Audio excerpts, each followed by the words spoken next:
Hi guys! For today's video, I am going to unbox my Shopee finds bought from QUAFF Philippines.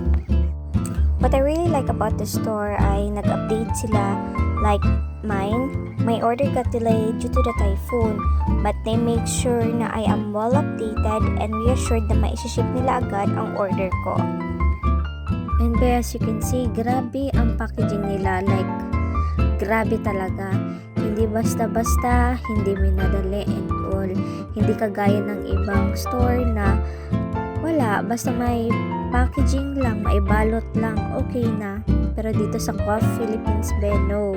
As you can see sa video naman, grabe, balot na balot po ang order ko.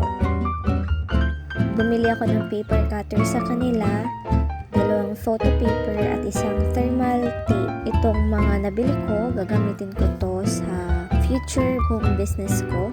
And since satisfied din naman ako sa mga nabili ko, probably bibili ako ulit ng mga kakailanganin ko pa para sa future business ko. And I am going to rate my orders or my Shopee finds 10 out of 10 since satisfied talaga ako.